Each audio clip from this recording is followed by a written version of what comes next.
Let's find out together how Finland found a solution to homelessness. I mean, from time to time we should react to and learn something interesting, something that is important to the world where we live at, not just laugh. So yeah, let's check it out. Homelessness is often considered a problem that doesn't have a solution, but there is one country that may have found it anyway. Finland has developed a unique strategy for getting homeless people off the streets and back into the society, and it aims to completely eradicate homelessness by Bro, that's such a cool train station. Wow, looks amazing. 2027. And although Japan Looks very still is Soviet, technically though. the lowest homelessness rate, the Japanese success is actually quite questionable, while Finland has been praised again and again for its results. So how did Finland manage to do it?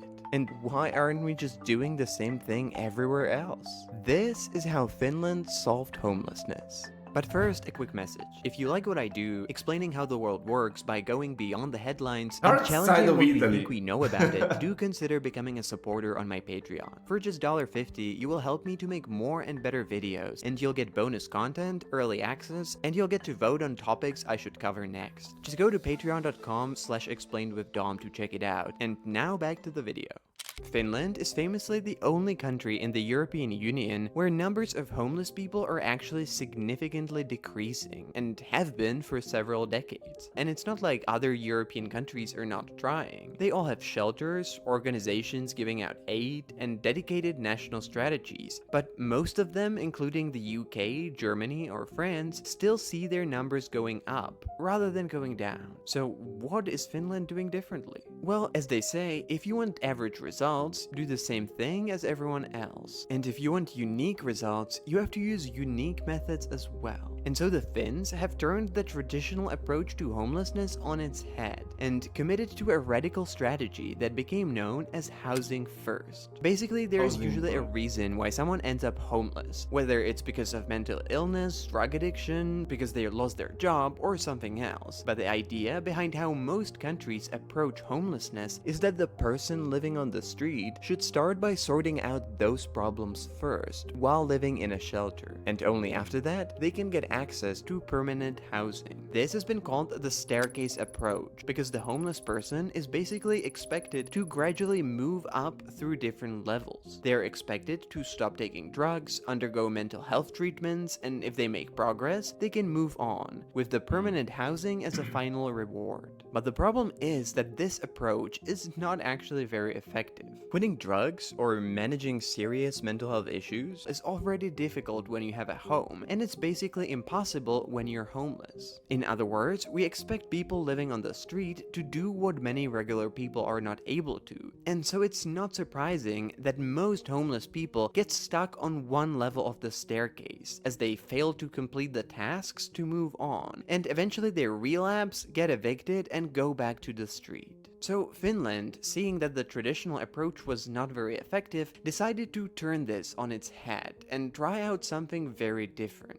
Rather than thinking of housing as a reward for successfully integrating into the society, Finland based its approach on the idea that with a permanent home from the beginning, solving your own problems becomes much easier. And so the state started providing permanent housing in the form of small individual apartments, not as the final reward, but at the very beginning, and to basically any homeless person who asks for it, and without strict conditions. People living in the housing provided by the state are not required to give up drugs or go to a treatment, and they're not evicted if they relapse. They are, however, required to pay a small rent, which means they need to have an income. And they have a very strong support system which they need to take part in. In most cases, the housing is provided in centers with around 100 homeless people living in small individual apartments that are looked after by a team of around 20 on-site social workers. And they provide support with everything from bureaucracy, job hunting, and getting access to addiction or mental health treatments, and they also keep things from going off the rails. But how it works is one thing, and if it works is another one. So does it? Well, in the mid-1980s, there were around 20,000 homeless people in Finland, and according to national estimates, in 2021, this figure has decreased to just under 4,000.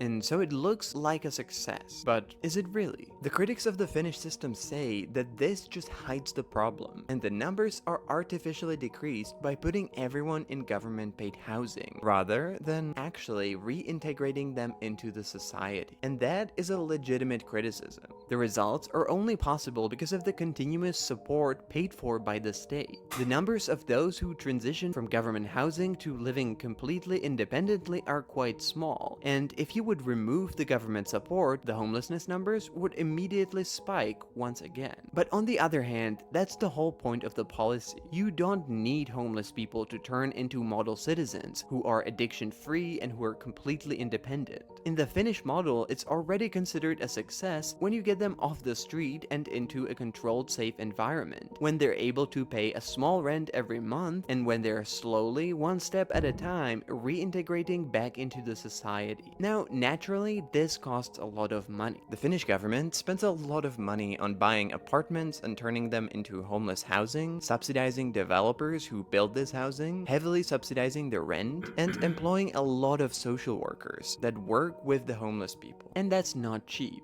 But even so, according to Finnish statistics, it actually financially pays off. A study of financial costs shows that Finland actually saves 15,000 euros a year on every homeless person it houses. Even though it spends money on housing and social workers, it's still a lot cheaper than to bear the cost of emergency care, police. I mean, it actually makes sense, if someone is on the street that he has no income. I mean, you give them a house, but they still give you something back, and you're reintegrating them in the society, in a sense. I mean, not totally, but still, I mean, yeah, what it was about to say also, the police and all that, the hospital, because of course they're always using drugs or getting drunk, so they will go a lot of the times to the hospital. You have to take care of them. You can just let them die, even though you know that they don't have money to pay for it. I mean, some countries would just let them die, but I don't think anywhere in Europe they would. So yeah, really smart, really smart. I like it more than what we have in Italy. Justice system and all the costs that come with having homeless people living on the street. And so in the end, it's a model that kind of works for everyone. It's definitely better for the homeless people who don't have to live on the street or in often dangerous and less criminality as well. For the regular people who don't have to deal with criminality, drug use, and other issues that come with people living on the street. And it's actually better even for the government that ends up saving money. But if it works in Finland, why aren't we doing it everywhere? And would it be successful?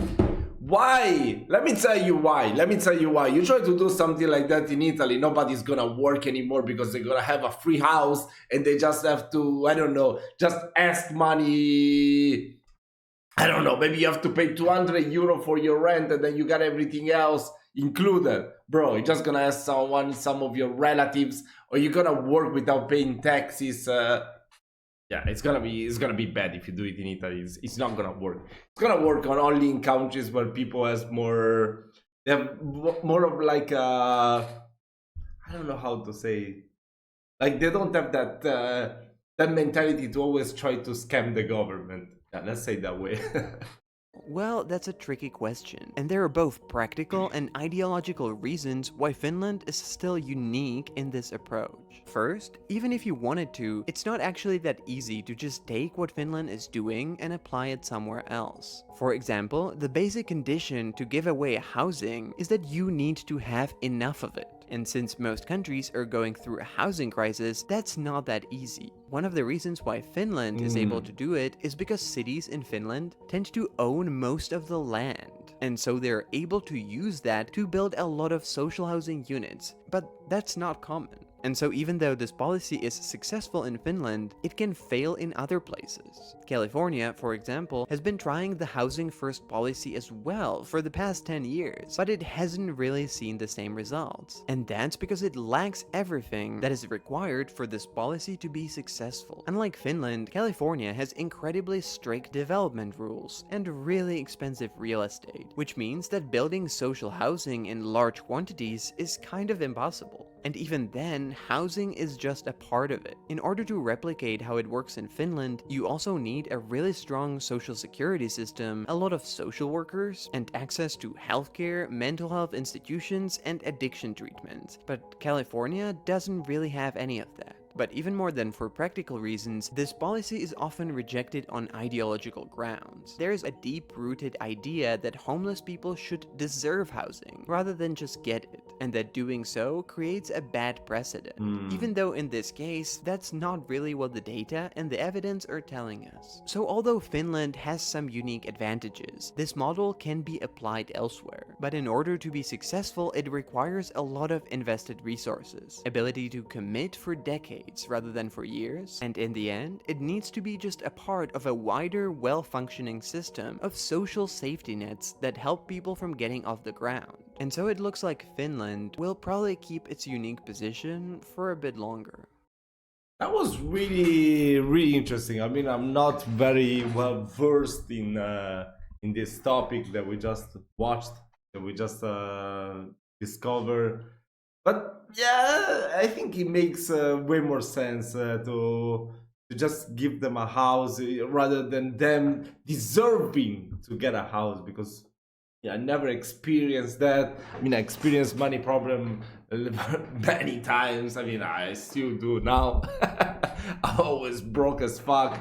But yeah, I don't know. I mean, I feel like if you are homeless, it's gonna be difficult to just from one day to the other to go back to work, to reintegrate yourself on society, because of course your self-esteem will be so fucking low. You have to ask money for people to survive. You have to be on the floor asking money for people. You must be so humiliated. How do you have the self-esteem to just go back into society and reintegrate yourself like nothing ever happened before? I mean, some people, I'm sure they can do it, but most people won't be able to. So deserving a house, I don't think it's like something that could definitely happen. But don't take me too serious on this topic. I'm just sharing my opinion. I'm not an expert on this. So yeah, guys, I hope you've enjoyed this reaction. I really did enjoy this video, so I'm gonna leave you the link to the original video to check it out. It seems like this channel has many interesting videos like this one. So yeah, if you're interested in the topic, just go check it out. I'll see you in the next video. Bye bye.